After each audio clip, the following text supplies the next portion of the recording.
uJesu Kristu uyinkosi. uJesu Kristu uyinkosi. Ngiyabingelela abazalwane, ngibingelela umpostoli, ngibingelela umpostoli, ngibingelela abazalwane bonke abakhona kwelihle igama lomfelethi uJesu Kristu ophilayo. Lithi uJesu Kristu uyinkosi. Siyambonga kakhulu bazalwane uNkulunkulu. Igama lami njengoba libhaliwe kwiprogram uMamhloniphile Kholokotho.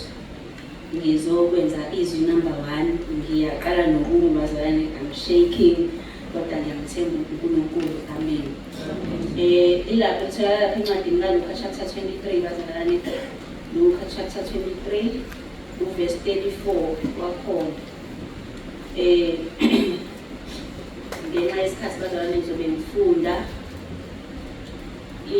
verse 34 ufundeka kanje. Kepha uJesu wathi, Baba bathethelele ngokuba abakwazi abakwenzayo. Babelana izingubo zakhe, benzelana inkatho. Amen. Inkosi mayibusise ukufunda kwezilayo kuze kube phakade. Amen. Bazalwane, njengoba ngisho ngithi ngiyaqala ukuma nje enhlizweni yami inkosi, ngibe lokhu ngibuza ukuthi inkosi ifuna ngithini ngiqala ukuma uzophinda ngizomiswa ngibe number 1. Endabeni yentethelelo bazalwane, kuyavela kakhulu ukuthi isona esibabambile abazalwane esibenza bangabi ngcwele.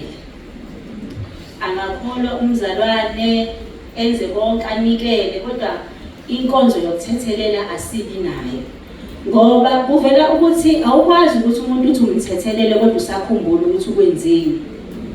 Uma ngabe ufunda izwi lenkosi lapha encwadini yabaseKorinte bokuqala chapter 13 khuluma ngothando.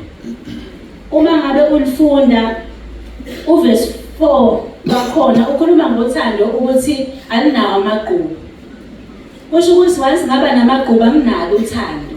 Shuthi wazi ngaba nalo uthando angikwazi ukuxolela. Ngoba inkosi uJesu iyasifundisa ukuthi umyalo omkhulu uthi wothanda inkosi uNkulunkulu wakho ngayo yonke inhliziyo yakho, ngawo wonke umphefumulo wakho, nangawo wonke amandla akho. Bese ithi omunye oza emva kwalo yilo othi thanda umakhelwane wakho njengoba uzithanda. Into eyenza ukuthi singakhona ukuxolela ingoba asisuke umuntu ungamthandi. Umuntu ufanele mangabe ebonile ukhulekele ukuthi inkosi ayimfake enhlizweni yakho ukuthi umthande, ngoba ngokweqiniso awusoze wamxolela umuntu ungamthandi. Okunye fanele sikukhumbule bazalwane ukuthi uma ngabe umuntu engona kahlehle kukambalwa la umuntu khona ebona ngenhloso. Isikhathi esiningi umuntu uyabona ngenxa yokuthi inkosi iyafuna ukulibona izwi layo practically empilweni zethu. Uma ngaphela bengasekho abantu abazosona kufanele sibathethelele, sizokwaziwa ngani ukuthi sesiyakwazi ukuxolela. Kufanele ngelinye ilanga woniwe mhlawumbe umuntu ozalwa naye endlini. Mina nje ngikhule nginodadewethu nje ngenxa yokuthi sizalwa obaba bangafani, ngikhule nginodadewethu ongangithandi nje nhlobo. Kodwa ekuhambeni kwesikhathi inkosi yangivezela ukuthi as much as bengiwumuntu ongabuyiseli okubi ngokubi, kodwa kwavela ukuthi angimthandi ngoba noma ngimxolela ngisakhumbula ukuthi ungenzeni. Bazalwane, inkosi iyasidlulisa kulezi zinto ukuze izwi layo libonakale lipractical. Asikwazi fana nalento yokuthi athi umuntu ngiyathobeka, baba umpostoli ngiyakubingelela, asho ukuthobeka ngomlomo kodwa izenzo uma engekho phambi kwakhe akukho ukuthobeka. Izwi lenkosi uNkulunkulu uyafuna ukulibona liba practically ekhona umfundisi wakho noma engekho. Uma sesikhona la baxoxa ingane zami zize la entabeni last year December, baxoxa ingane zami zithi hayi masilapha enkonzweni uJesu Kristu inkosi ubamningi emini ma ubamningi abazalwane mahlangana na uJesu Kristu inkosi azafuna ukugoba, kodwa mase kuyisikhathi sokulala seyipontshi bathi uyaphela uJesu Kristu inkosi. Kusho ingane bazalwane okukhombisa ukuthi kuhamba kuvela ukuthi ukukholwa siya-acta asikuphili ngoba uma ukuphila uzophila ngisho ebusuku. Athi uthi usandlala la athi umuntu hayi ngeke bekulele mina la izolo akususe uthi usukume nekhwama uyohlala la asakathi nomunye hayi ngicela ungisukele bemdlale la izolo. Mase uJesu Kristu inkosi mawanyamalala ngangabe ngisambona waphinde futhi waresurface ekuseni. Kusho ingane bazalwane manje lezi zinto kufanele zenzeke ukuze kubonakale ukuthi lento yokukholwa isingenile ngempela. Kufanele kube khona izimo ezizokunyakazisa, kube khona umzalwane ozolala la kade ulele khona uthule ukukhombisa ukuthi ngempela uJesu Kristu uyinkosi. Yabona nje into ezokwenzeka ntambama sibonga uNkulunkulu ngokuthi usipha indaba yokuthi sikwazi ukubekezela. Kodwa la bazalwane kukhona abantu engisuke bengakholwa bezofuna ukubona lento abayizwayo kodwa bese kuyisikhathi sokulala ingabe sabonakala.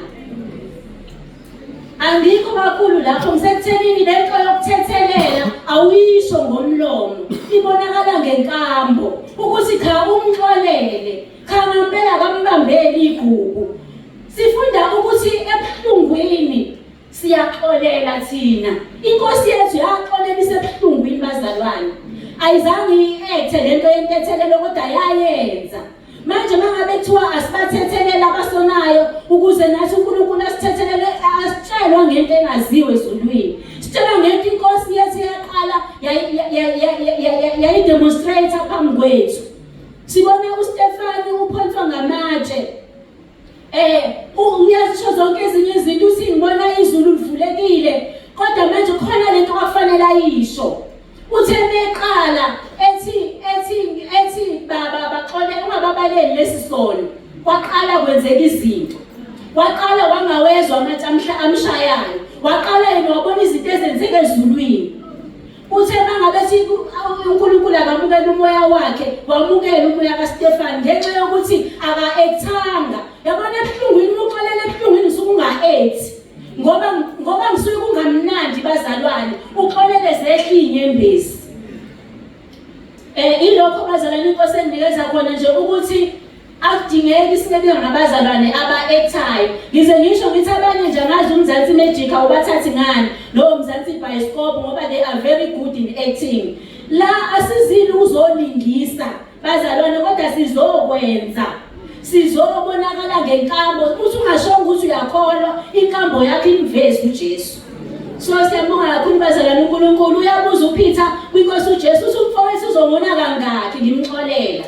Uthi ngasikhombisa na? Uthi uJesu angisho ukuthi ngasikhombisa. Kuze kube ngama-70 aphindwe ngasikhombisa.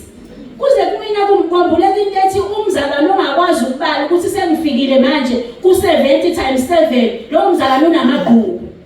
Ubala kanjani ukuthi hayi ngeke sengifikile lapho ngimxolele? Kusho ukuthi wena ungumzalwane onamagqubu ongaxoleli kodwa okhohlwayo.